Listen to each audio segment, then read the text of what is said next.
حضرت ابو ہریرہ رضی اللہ تعالیٰ عنہ کا خوف الہی۔ ایک بار شکیہ اصحابی مدینے آئے، دیکھا کہ ایک شخص کے گرد بھیڑ لگی ہوئی ہے۔ پوچھا یہ کون ہے؟ لوگوں نے کہا ابو ہریرہ رضی اللہ تعالیٰ عنہ۔ چنانچہ یہ ان کے پاس جا کر بیٹھ گئے۔ اس وقت ابو ہریرہ رضی اللہ تعالیٰ عنہ لوگوں کے سامنے حدیث بیان کر رہے تھے۔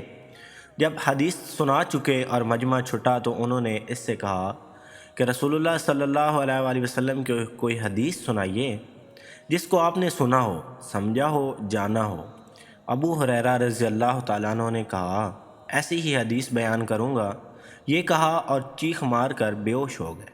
تھوڑی دیر بعد ہوش آیا تو کہا میں تم سے ایک ایسی حدیث بیان کروں گا جو آپ صلی اللہ علیہ وآلہ وسلم نے اس گھر میں بیان فرمائی تھی، اور اس وقت میرے اور میرے رسول صلی اللہ علیہ وآلہ وسلم کے سوا کوئی تیسرا شخص نہ تھا۔ اتنا کہہ کر پھر زور سے چیخ ماری اور پھر بے ہوش ہو گئے۔ افاقہ ہوا تو منہ پر ہاتھ پھیر کر کہا میں تم سے ایک ایسی حدیث بیان کروں گا جو ان حضرت صلی اللہ علیہ وآلہ وسلم نے اس گھر میں بیان فرمائی تھی، اور میرے نبی کے سوا وہاں کوئی نہ تھا۔ یہ کہا اور چیخ مار کر غش کھا کر منہ کے بل گر پڑے۔ شکیہ اصحابی نے تھام لیا اور دیر تک سنبھالتے رہے۔ ہوش آیا تو کہا رسول اللہ صلی اللہ علیہ وآلہ وسلم نے فرمایا تھا کہ قیامت کے دن جب اللہ بندوں کے فیصلے کے لیے اترے گا تو سب سے پہلے 3 آدمی طلب کیے جائیں گے: عالم قرآن، اللہ کی راہ میں مقتول اور دولت مند۔ پھر اللہ تعالیٰ عالم سے پوچھے گا کیا میں نے تجھے قرآن کی تعلیم نہیں دی؟ وہ کہے گا ہاں اللہ۔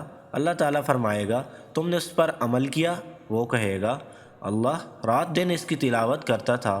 اللہ فرمائے گا تو جھوٹا ہے، تو اس کی تلاوت کرتا تھا کہ تجھے لوگ قاری کا خطاب دیں، چنانچہ خطاب دیا گیا۔ پھر دولت مند سے سوال کرے گا میں نے تجھ کو غنی کر کے لوگوں کی احتیاج سے بے نیاز کر دیا تھا۔ وہ کہے گا ہاں۔ اللہ تعالیٰ فرمائے گا تو نے کیا کیا؟ پھر کہے گا میں صلہ رحمی کرتا تھا، صدقہ دیتا تھا۔ اللہ فرمائے گا تو جھوٹ بولتا ہے، بلکہ اس سے تیرا مقصد یہ تھا کہ تو فیاض اور سخی کہلائے۔ اور لوگوں نے کہا پھر وہ جس کو اللہ کی راہ میں اپنی جان دینے کا دعویٰ تھا پیش کیا جائے گا۔ اس سے سوال ہوگا تو کیوں مار ڈالا گیا؟ وہ کہے گا میں نے تو اپنی راہ میں جہاد کا حکم دیا تھا، میں تیری راہ میں لڑا اور مارا گیا۔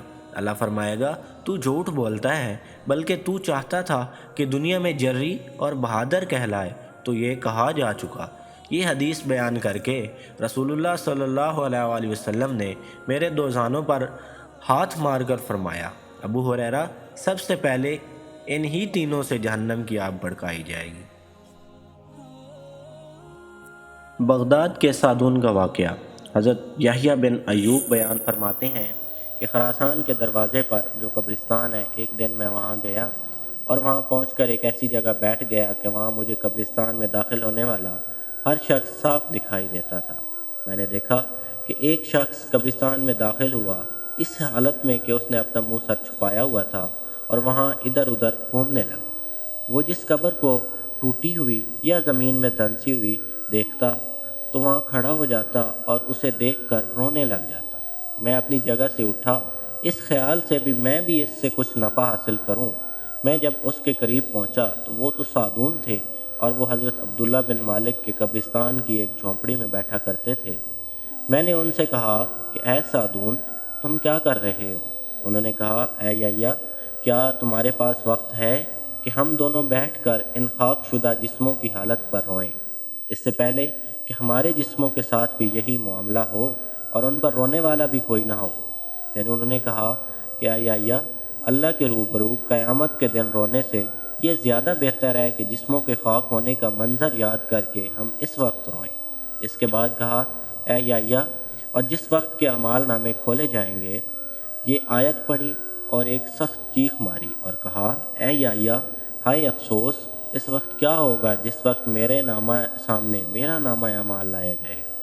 یحییٰ کہتے ہیں کہ اس موقع پر میں ان کی حالت دیکھ کر مارے دہشت کے بے ہوش ہو گیا۔ جب مجھے ہوش آیا وہ میرے پاس بیٹھے تھے اور میرا چہرہ اپنی آستین سے صاف کر رہے تھے اور کہہ رہے تھے کہ اے یحییٰ، کہ اگر تم اس وقت فوت ہو جاتے تو تم سے زیادہ کوئی باشرف نہ ہوتا۔